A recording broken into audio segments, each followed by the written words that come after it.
Next up on this course, it's the under-20 men's event, again over an 8-kilometre course. As the athletes are on the start line, I better hand back to your commentators for the afternoon. That's Jeff Whiteman and Peter Elliott.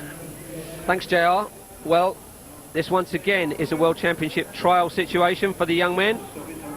The Central Trains under-20 championship event. You can see a slightly smaller field than you'd expect at senior level, but again, an opportunity for some of the young guns to get a GB best at international, at world level. So this race, again, over 8,000 metres. In fact, it's exactly the same distance as was run by the senior women, so around about 5 miles. We have some pre-selection issues that have affected the number of available places here. Adam Hickey, who's actually an under-17, was pre-selected at under-20 level by virtue of an outstanding run at the European Cross Country in December, so he's already in the frame. So once again, only the first 3 across the line guaranteed to be selected. And you can see, as they approach that first corner, taking no prisoners.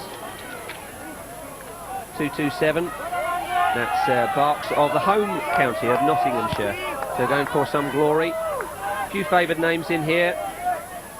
Adrian Holliday from Cumbria, David Ord from Avon, Alex Phelps of Gloucestershire. We saw him a year ago running outstandingly well. Andy Vernon from Hampshire. Keith Gerrard is probably the favourite from Lancashire. The Isle of Man's probably one of their best ever distance runners, and he won the English national title just a couple of weeks ago.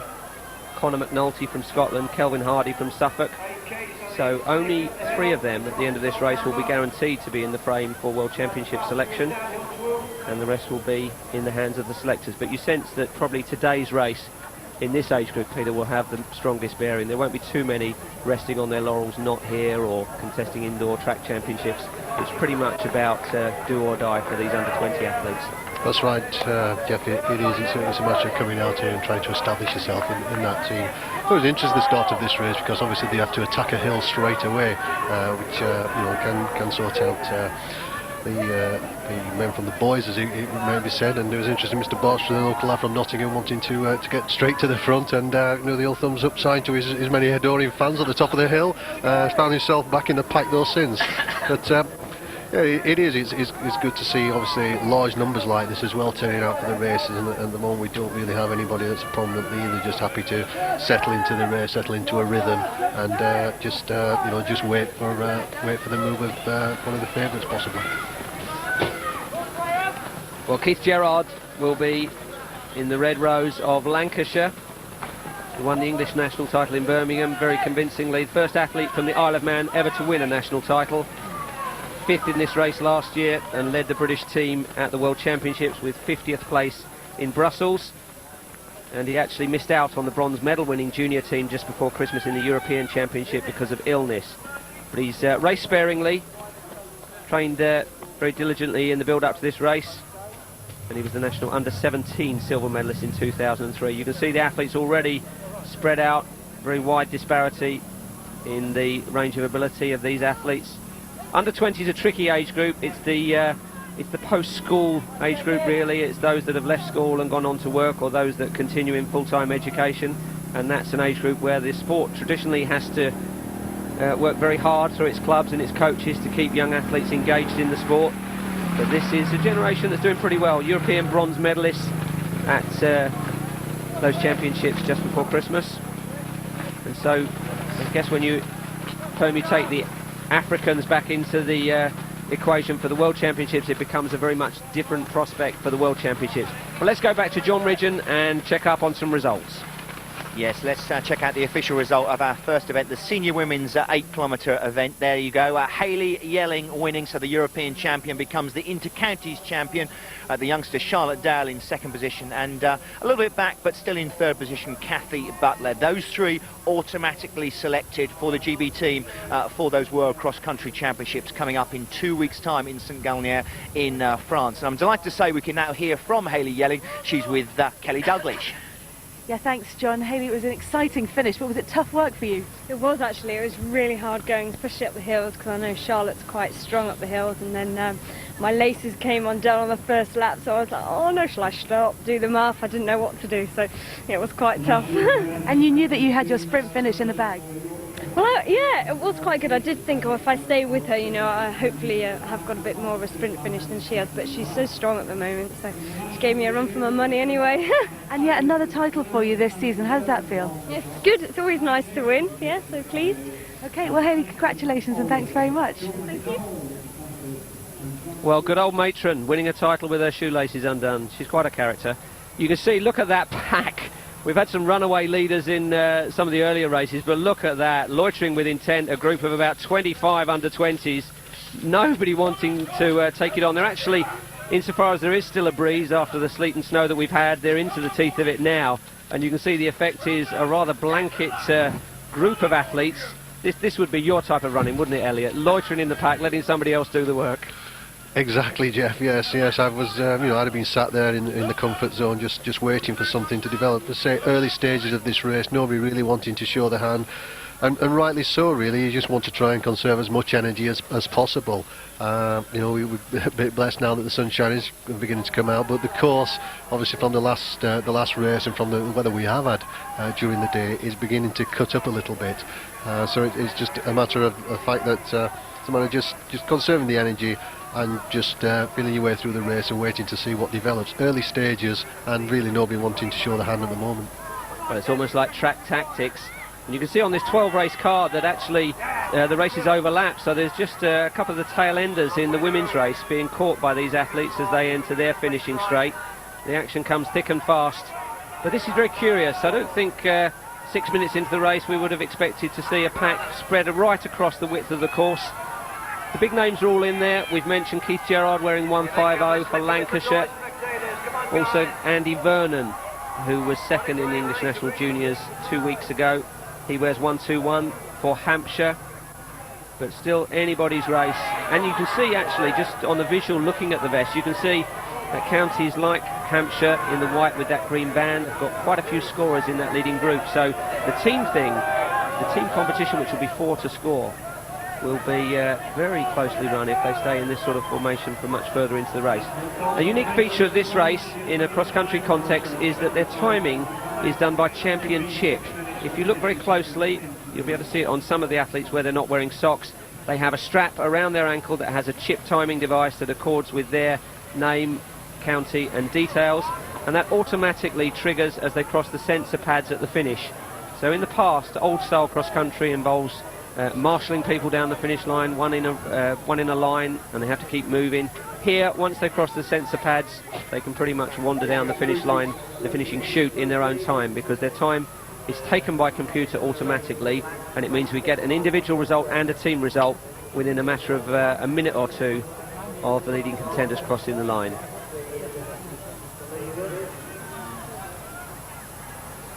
Still lots of looking over the shoulder, still the lead changing every few strides.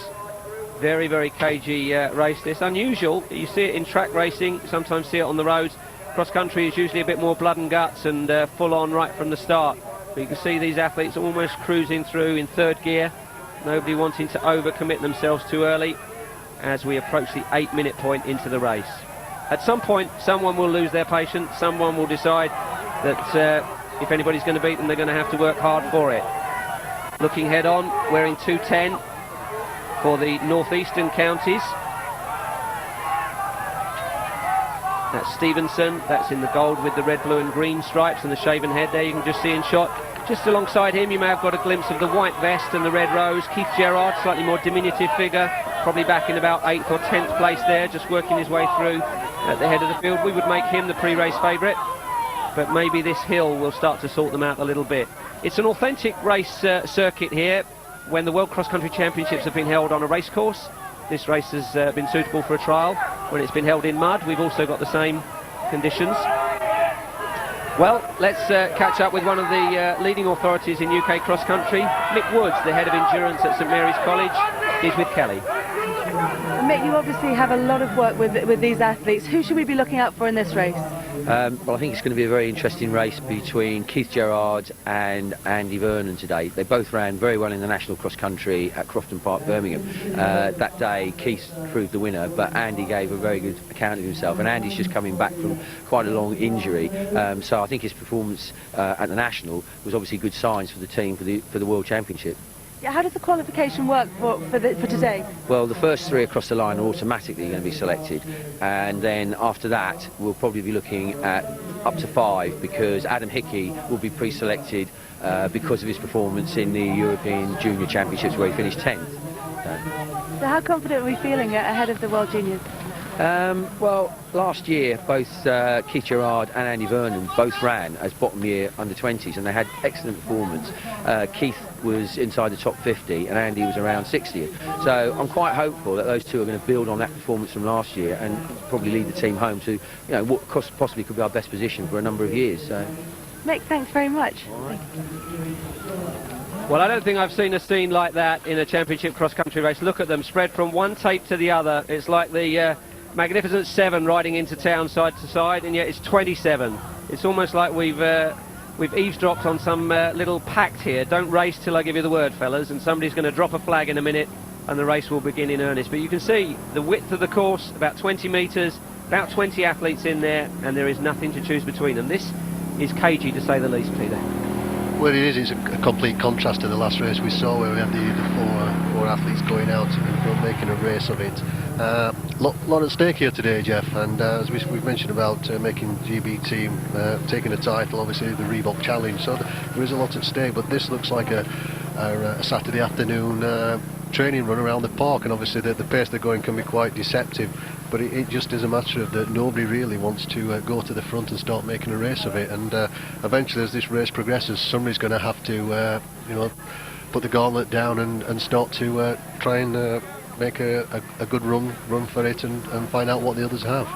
Well, in racing parlance, this course has gone from being good to firm to being quaggy, or whatever the phrase is, because it's really cutting up.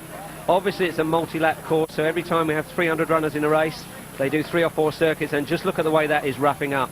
Now, Glyn Tromans will be warming up, ready for his little bid for history, a bid for a 5th Reebok Inter-Counties title to match the greatest ever number of titles, and the course will be quite different by the time the senior men get to it from how it was for some of the young athletes races. And this part of the course is really taking a hammering. You can see there some of them losing their footing. A bit firmer now as they've come round the corner. You can see as they spread out across the course, much more like a track surface.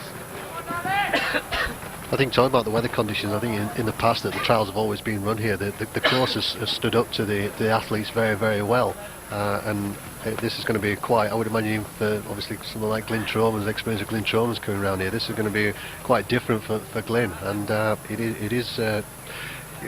it is good to see this in some respect, because sometimes we select a team from a course like this, which is generally can be fast, and we take them out to the World Cross, and sometimes it's very, very muddy on those conditions. So hopefully we'll get a good balance of a selected team out here.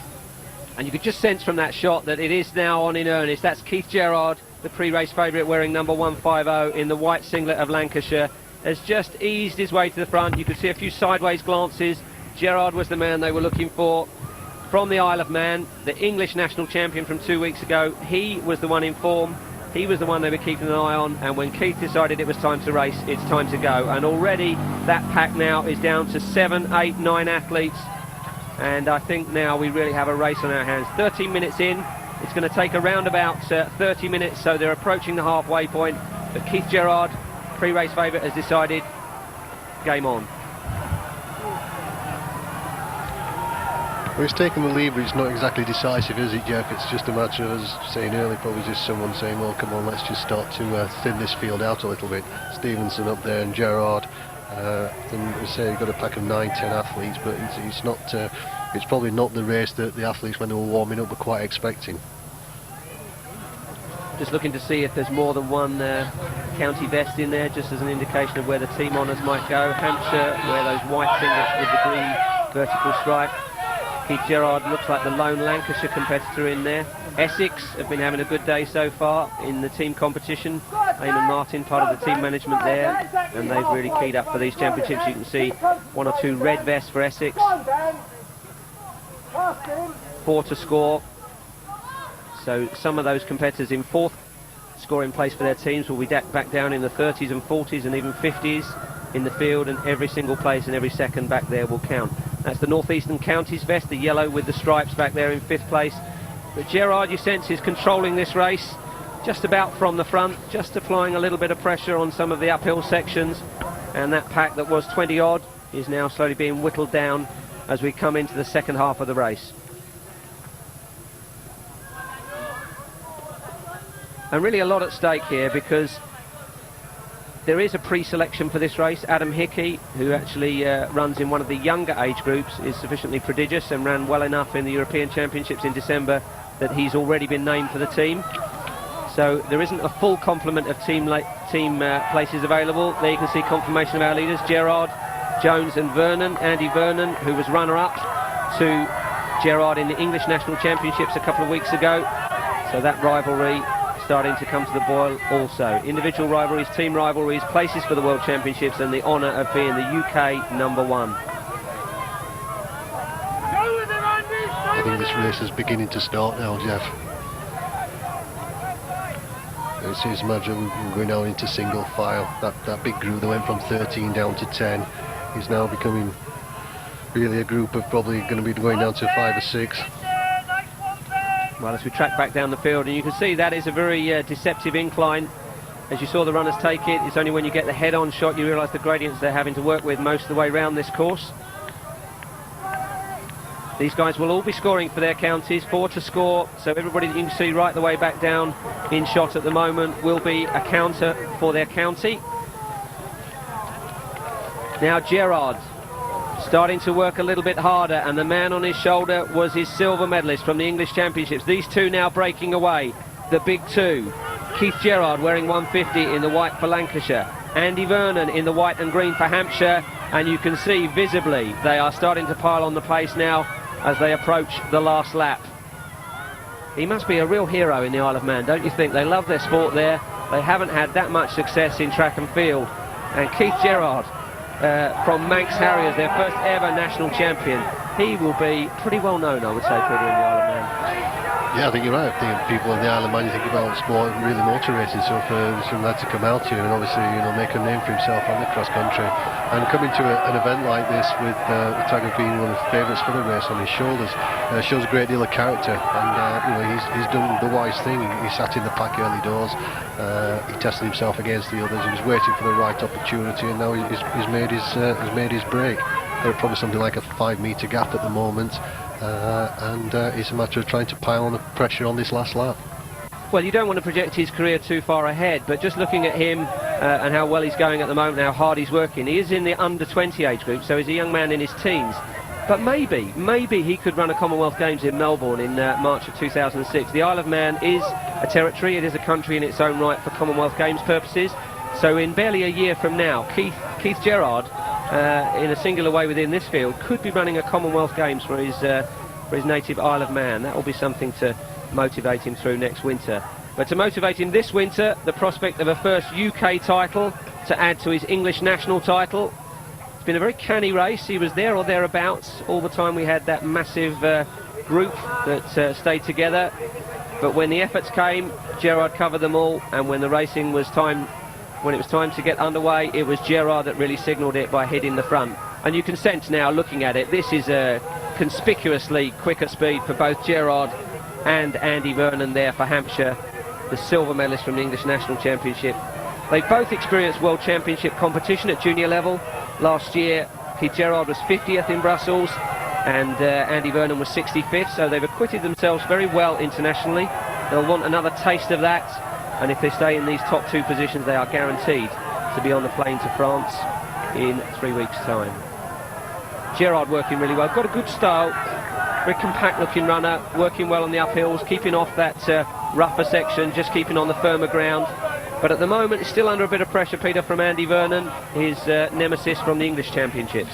He's certainly under a little bit of pressure there. That probably gap's gone from probably 5 metres and going more down to 10. But the interesting one is the battle for third spot, because there's still a big group in that chasing group there.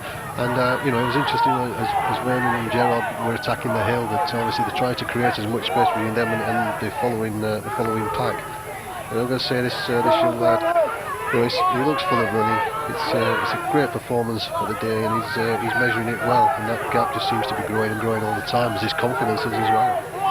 He has a big stride, actually, hasn't he? Looking at him on the downhill, he's quite a diminutive figure, but he's got a very large and strong stride. I'm trying to think who he reminds me of with his running technique. I think he's reminiscent of somebody from the 70s. I can't think who, maybe a Nick Rose or somebody like that. But very good prospects for the future, Keith Gerrard. But he doesn't have this race in the bag just yet. Under a lot of pressure still from Andy Vernon. They both peaked at exactly the right time in the season. In the past, the English National Cross Country Championships followed the inter-counties, but Graham Healy and Cliff Robinson and their team at UK Athletics have really got the fixture list well in order. This race rightfully sits now as the culmination of the domestic season, the qualifier for World Championships, an opportunity to run for your county. And we can see with 2,000 metres to go, he's really full on now, Keith Gerrard, working very hard, not too worried about keeping the racing line there, powering his way through the mud. But still a tantalising gap now back to Andy Vernon. Hampshire have had a good day. Don't know if Mick Woods, who we heard from earlier, is involved in the coaching of Andy Vernon. He's Aldershot, Farnham and District and Hampshire, and Mick Woods has associations there.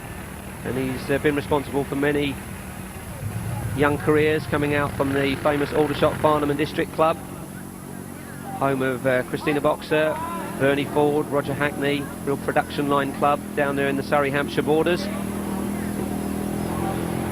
And Andy Vernon still working hard, still trying to haul his way back into gold medal contention. But Peter alluded to that battle for bronze, and look at it. Well, there's still quite a tie between those four, isn't it? The glance over the shoulder to see what's happening there before becoming three, but you know, that third spot at stake. There's still a long way between them and the leading two. So Gerrard working hard now as he enters the final mile and a bit of the race. You can see a different choice in racing line there. He's moved his way out to the right hand side of the course to avoid the section where it's churned up and quaggy, and Vernon behind him has decided he will take the shortest line and will run right down the inside edge of the course. You can see the course now really starting to break up a little bit. The buggy just looking back down the course. You can see every race has 300 or so competitors, every race has 2 or 3 laps, and the conditions which we experienced here in Nottingham earlier in the day, the sleet, the snow, has turned what was quite a crisp, fast, firm course into a bit of a tricky glue pot in certain parts, especially on the corners. Head on, perhaps. I think it flatters to deceive. I think he's not looking back very much, Gerrard. I think he knows that he's in control. I don't think he'll be able to hear Andy Vernon, but that gap is just about 30 metres. But you can see the battle for bronze back there. The second man for Hampshire, I think, is John Beattie from Team Southampton. In the orange there, that's Anthony Moran from Greater Manchester. And we'll see if we can pick up on the guy in the middle of the shot. But only one of these is going to come away with a medal. There may be a team medal for Hampshire because they're going well.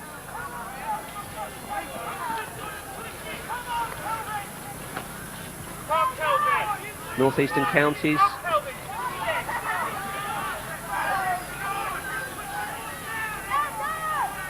What's interesting about this race as well, Jeff, is the fact that following on from the women's race, that you've got the first and second from the national again.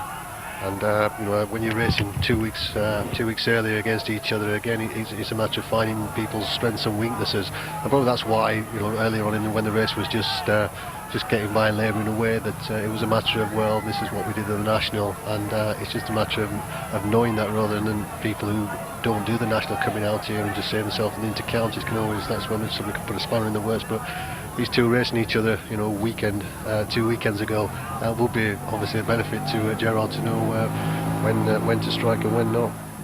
Well, it's about confidence and it's about form, but it's also about getting the best possible Great Britain team out for the World Cross Country Championships.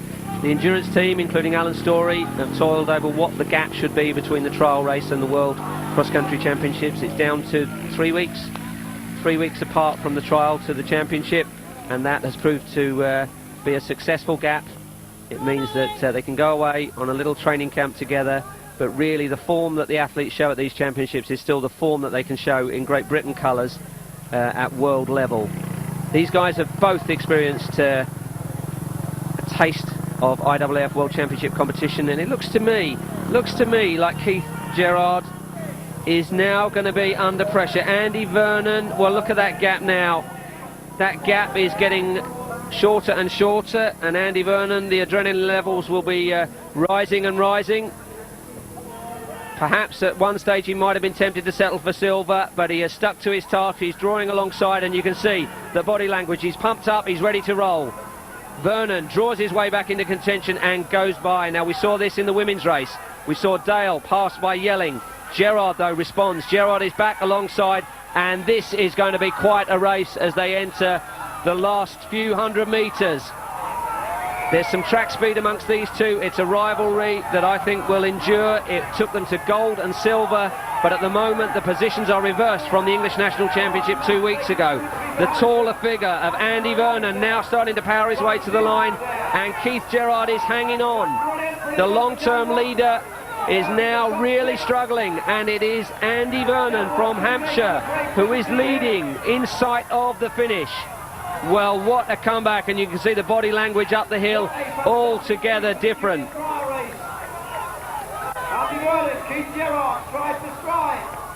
So Vernon has really worked hard there.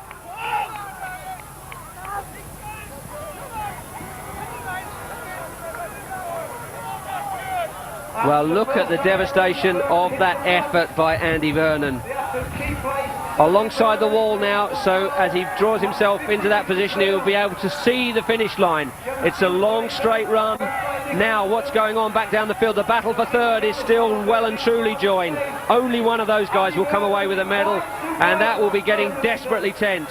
Gerard, you can see the frown, the tension in the shoulders. The man that won the English title has seen the runner-up go by him. And let's hope that this is a rivalry in British athletics that will take the pair of these right to the top. We want them both firing on all cylinders for Great Britain, but today is going to be Andy Vernon's day. He's timed it magnificently, and he's going to take the tape as the under-20 junior men's Reebok UK champion in this Central Train sponsored event, right on time. Here comes Andy Vernon, the new champion, and we wish him all the best for Great Britain at the World Cross Country in France, and alongside him I'm sure he will be supported very strongly once again by Keith Gerrard, the runner-up. You can see he's a bit despondent.